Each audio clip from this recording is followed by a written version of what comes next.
അസ്സലാമു അലൈക്കും വറഹ്മത്തുള്ളാഹി വബറകാതുഹു. ഏറ്റവും പ്രിയപ്പെട്ട വിദ്യാർത്ഥികളെ, നാം ഇന്ന് ചർച്ച ചെയ്യാൻ പോകുന്നത് അജ്സാഉൽ ജുംല, അതായത് അറബി ഭാഷയിലെ ഓരോ ജുംലകളെ കുറിച്ചിട്ടാണ്, സെന്റൻസുകളെ കുറിച്ചിട്ടാണ് നാം ഇന്ന് ചർച്ച ചെയ്യാൻ പോകുന്നത്. നമുക്കിതിൽ ഒരു 8 ഉദാഹരണങ്ങളോളം ഇതിൽ നൽകിയിട്ടുണ്ട്. നമുക്കതുകളോടെ ഒന്ന് വായിച്ചിട്ട് കുറച്ച് കാര്യങ്ങൾ ഇതുമായി സംബന്ധിച്ച് സംസാരിക്കാം ഇൻഷാ അല്ലാഹ്. അൽ-അംസില, ഉദാഹരണങ്ങൾ അവിടെ കൊടുത്തിട്ടുണ്ട്. റക്കിബ ഇബ്രാഹിമു അൽ ഹിസാന, യുദാഇബുൽ ഇസ്മാഈലു അൽ കിത്ത, യഹ്സുദുൽ ഫല്ലാഹുൽ ഖംഹ, തഅകുലു ഷാത്തുൽ ഫൂലൻ വശഈറൻ, സമിഅതു നസീഹത്ത്. ആറാമത്തേതാണ് യസ്തഉ അൻ-നൂറു ഫീ ഖുജ്റതി, തജ്രി السفينة على الماء هل تحب السفر. ഇങ്ങനെ 8 സെന്റൻസുകളാണ് ഇതിൽ കൊടുത്തിട്ടുള്ളത്. നമുക്കതിന്റെ മീനിങ്ങളൊന്നും ഫസ്റ്റ് നോക്കാം. റക്കിബ ഇബ്രാഹിം എന്ന് പറഞ്ഞാൽ ഇബ്രാഹിം എന്ത് ചെയ്തു? കുതിരപ്പുറത്ത് കയറി. അടുത്താണ് യുദാഇബു ഇസ്മായില, ഇബ്രാഹിം ഇസ്മായിൽ പൂച്ചയെ തലോടി, അതായത് കളിപ്പിച്ചു എന്ന് പറയുന്നുണ്ടോ. യഹ്സുദുൽ അൽ ഫല്ലാഹുൽ ഖംഹ, അതിന് കർഷകൻ ഗോതമ്പ് കൊയ്തു, കർഷകൻ എന്ത് ചെയ്തു? കൊയ്തു, നമ്മളെ കതിര് കൊയ്തു എന്നുള്ളതിന്റെ അർത്ഥം എന്താ വരുന്നത്? താക്കുലു ഷാത്തൽ ഫൂലൻ വശിയാറൻ, ആട് പയറും കാര്യങ്ങളൊക്കെ എന്ത് ചെയ്തു? കഴിച്ചു. സമിഅതു നസീഹ എന്ന് പറഞ്ഞാൽ ഞാൻ ഉപദേശം കേട്ടു എന്നാണ് അതിന്റെ അർത്ഥം വരുന്നത്. അടുത്തതാണ് വരുന്നത് യസ്തഉ നൂറ ഫിൽ ഹജറ എന്ന് പറഞ്ഞാൽ മുറിയിൽ എന്ത് ചെയ്തു?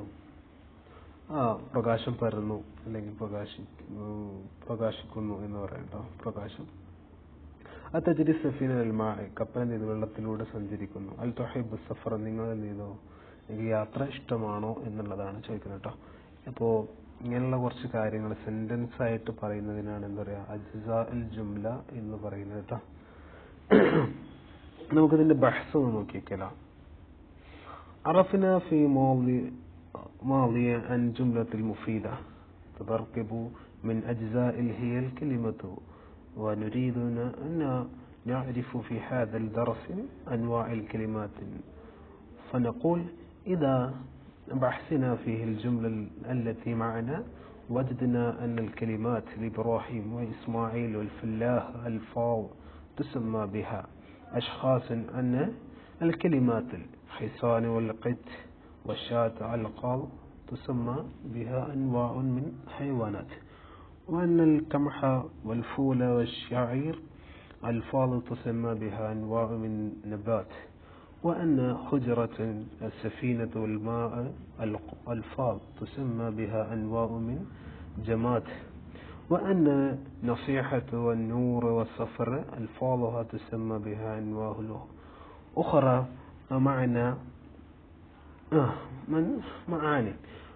ولذلك تسمى كل كلمة من هذه الكلمات اسما، وكذلك كل كلمة يسمى بها إنسان أو حيوان أو نبات أو جماد أو أي شيء آخر. نعود للجمل مرة ثانية فنجد أن كل كلمة من كلمات رقبة يداعب ويحسد وتأكل تدل على حصول فعل في زمن خاص. فلفظ ركب مثلا يدل على ركوبا فيه زمن ماضي، ويداعب يدل على مداعبة فيه زمن حاضر، أو حالات ولهم جزاء جر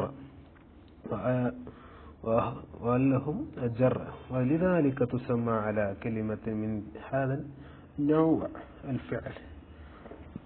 وعند تعمل الجملة السلاسل الأخيرة نجد أن الكلمات فيها وعلى وهل إذا نطق بكل منها وحده لم يفهم له معنى كاملا، وإذا نطق بكل منها الجملة ظهر معناه الكلام وتسمى على كل كلمة من هذه الكلمات 3 حرفا ولذلك كذلك كل كلمات التي هذا النوعان القاعدة ممكن القاعدة നോക്കാം الكلمة 3 أنواع 3 അൻവാകൾ അടങ്ങിയതാണ് ഒരു കലിമത്ത് എന്ന് പറയുന്നത് അതിൽ ഒന്ന് ഇസ്മ വൽ ഫിഅൽ വ ഹർഫ് ഇസ്മ പറഞ്ഞാൽ كل لفظ يسمى به إنسان أو حيوان أو نبات أو جماد أو شيء آخر എന്തിന്റെ പേരാണെങ്കിലും ഹൈവാനാണെങ്കിലും എന്താണെങ്കിലും അതിന്റെ പേരുകൾ കൊണ്ട് തുടങ്ങുന്നതിനാണ് എന്താ പറയാ ഇസ്മിയായ ജുംല ഇസ്മ എന്ന് ഉദ്ദേശിക്കുന്നത് ട്ടോ അൽ ഫിഅൽ എന്ന് പറഞ്ഞാൽ كل لفظ يدل على حصول عمل في زمن حاس അതൊരു പ്രവൃത്തി ഒരു കാലത്ത് ചെയ്ത പ്രവൃത്തിയെ സൂചിപ്പിക്കുന്നതാണ് എന്താ പറയുന്നത് ഫിഅൽ എന്ന് പറയുന്നത് ഹർഫ് പറഞ്ഞാൽ എന്താ كل لفظ لا يظهر معناه كاملا إلا معنى غيرها ഒന്നിനോട് കൂടി ചേരാതെ അല്ലാതെ എന്തില്ല അതിന് ഒരു അർത്ഥം ലഭിക്കുകയില്ല എന്നാണ് പറയുന്നത്